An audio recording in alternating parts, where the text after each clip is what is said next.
Assalamu alaikum KG class. Welcome to your mathematics lecture. Our today's topic is sums of addition, and we will do these sums of addition on our vacation pack. So please all of you open your vacation pack and we will do sums of addition on it. On your maths portion, summer vacation pack के maths portion का आपने sums of addition वाला topic open करना है. Let me mention our today's date. It is 26/4/21.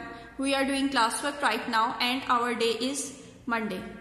Sums of addition. What are sums of addition? Sums of addition क्या होते हैं? Addition किसको कहते हैं? ऐड करने को, जमा करने को, प्लस करने को. ठीक है, एडिशन के डिफरेंट नेम है. ऐड करना उर्दू में, जमा करना या प्लस करना. ठीक है, प्लस के क्वेश्चंस भी इसको हम कहते हैं, एडिशन क्वेश्चंस भी कहते हैं, और उर्दू में हम इसको कहते हैं जमा के सवाल. अब हमने क्या करना है, नर्सरी क्लास में आप लोग करके आए हैं कि आपको मुख्तलिफ पिक्चर्स दी होती थी, आप उन सब पिक्चर्स को काउंट करके उसका टोटल नीचे बॉक्स में लिख देते थे. बट इन केजी क्लास में हम पिक्चर्स नहीं देते, हम डिजिट्स देते हैं. और इसको एक और तरीका आपको न्यू मेथड बताते हैं सम्स ऑफ एडिशन का, कि वो आपने कैसे करना है.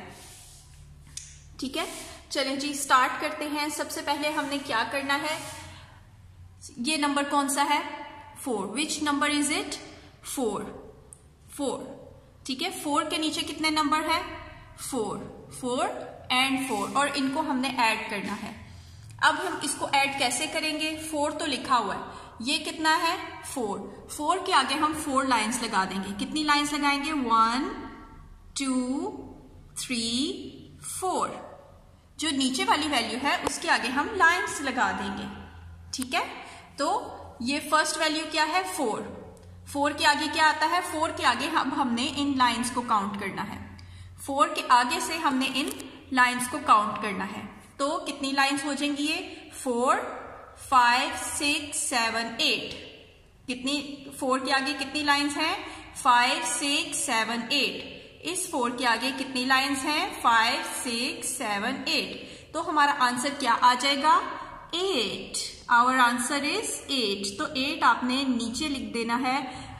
जो आपको गिवन लाइंस दी हुई हैं उनको प्रॉपर टच करके आपने 8 लिख देना है. तो इस तरह से ये हमारा अच्छा सा इजी सा सम ऑफ एडिशन कंप्लीट भी हो गया, आपको पता भी नहीं लगा. अच्छा, मैं यहाँ पे इस मेथड को बताने के बाद मैं यकीन जानती हूँ कि बहुत से पेरेंट्स कंफ्यूज हो गए होंगे कि ये कैसा मेथड मैंने बता दिया. यहाँ पे तो हम ऊपर भी लाइंस लगाते हैं और नीचे भी लाइंस लगाते हैं. लेकिन पेरेंट्स, मैं आप लोगों को बताना चाहती हूँ कि जब हम ऊपर भी 1 2 3 4 और नीचे भी 4 लाइंस लगाते हैं, तो अभी तो 4 लाइंस हैं, कम हैं, तो ये तो बच्चे काउंट शायद कर ले करेक्टली. लेकिन जब लाइंस ज्यादा आती हैं 1 2 3 4 5 6 7 या जितनी भी, उसको काउंट करने में बच्चे, मैंने अक्सर देखा है कि बच्चे गलती कर जाते हैं. या तो वो एक लाइन कम लगाते हैं या वो काउंट करने में ही मिस्टेक कर देते हैं. जितनी कम लाइंस होंगी उतना उनका ये आंसर करेक्ट होने के चांसेस ज्यादा होंगे.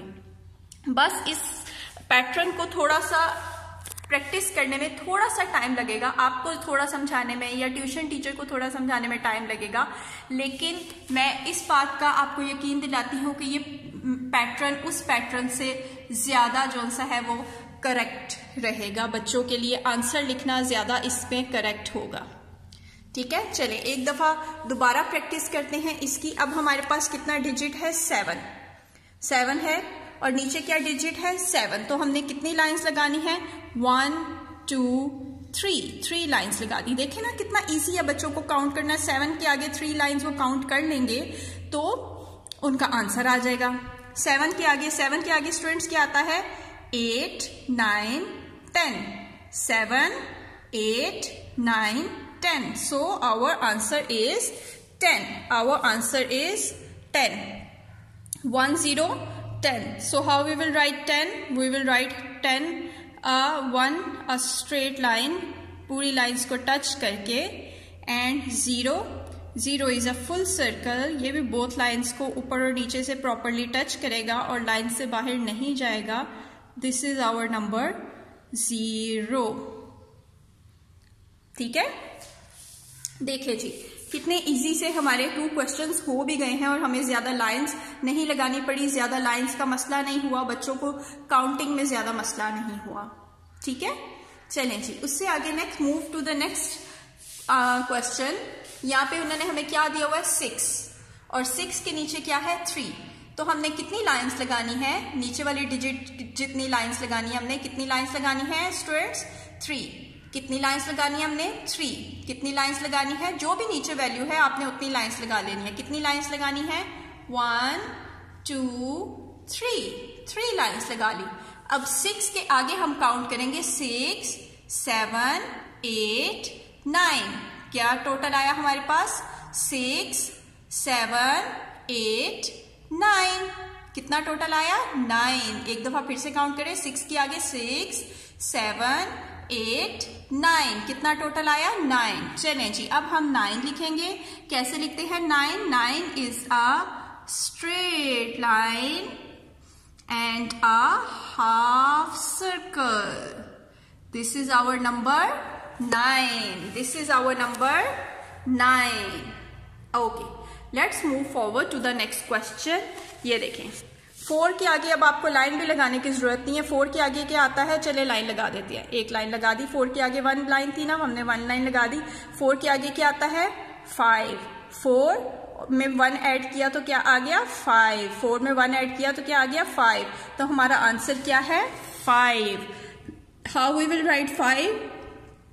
5 has a sleeping line, slanting line and a half circle. This is our number 5. Number 5. 4 में 1 लाइन ऐड की तो 4 + 1 5। 4 के आगे क्या आता है 5, तो हमने 5 लिख दिया। ठीक है, चले जी इसके आगे अब हम और क्वेश्चंस करते हैं। ऊपर लिखा है 2 और नीचे लिखा है 5। अब हमने कितनी लाइंस लगानी है, नीचे वाली वैल्यू के लाइंस लगाते हैं ना, तो कितनी लाइंस लगानी है 1 2 3 4 5। कितनी लाइंस लगाई 1 2 3 4 5 लाइंस लगाई। और ऊपर हमारे पास क्या था 2। अब हमने 2 से आगे काउंट करना है।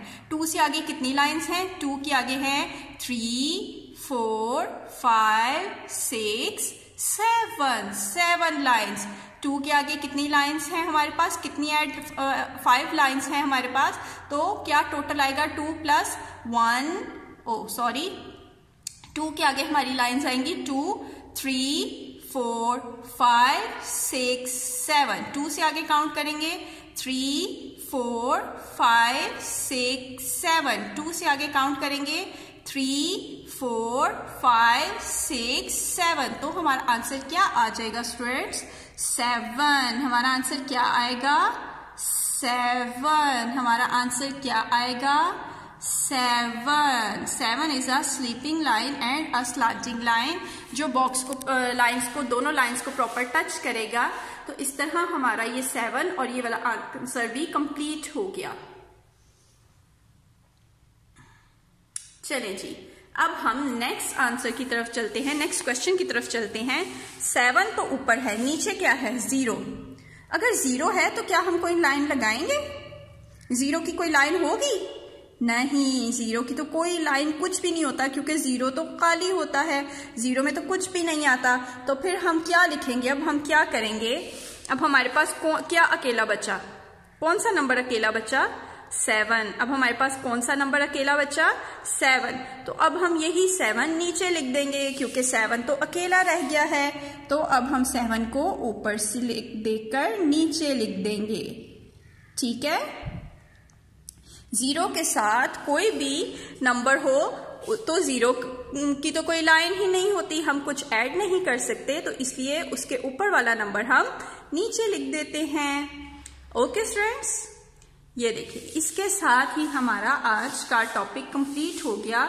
आई होप आपको ये टॉपिक समझने में ज़्यादा मुश्किल नहीं हुई होगी। अगर मुश्किल हुई भी है तो कोई बात नहीं, आप जब इसकी बार बार प्रैक्टिस करेंगे तो इंशाल्लाह ये आपको बहुत अच्छे से मेमोराइज हो जाएगा, अच्छे से प्रैक्टिस हो जाएगी आपकी। ठीक है, तो आपने इसकी रफ नोटबुक पे 3-4 दफा अच्छे से प्रैक्टिस करनी है। ठीक है, कितने टाइम्स? 4 टाइम्स। 4 टाइम्स आपने कम से कम इस टॉपिक की रफ नोटबुक पे प्रैक्टिस करनी है। ओके, यही आपका होमवर्क है कि आपने रफ नोटबुक पर इसकी 4 टाइम्स प्रैक्टिस करनी है। ओके स्टूडेंट्स, अल्लाह हाफिज।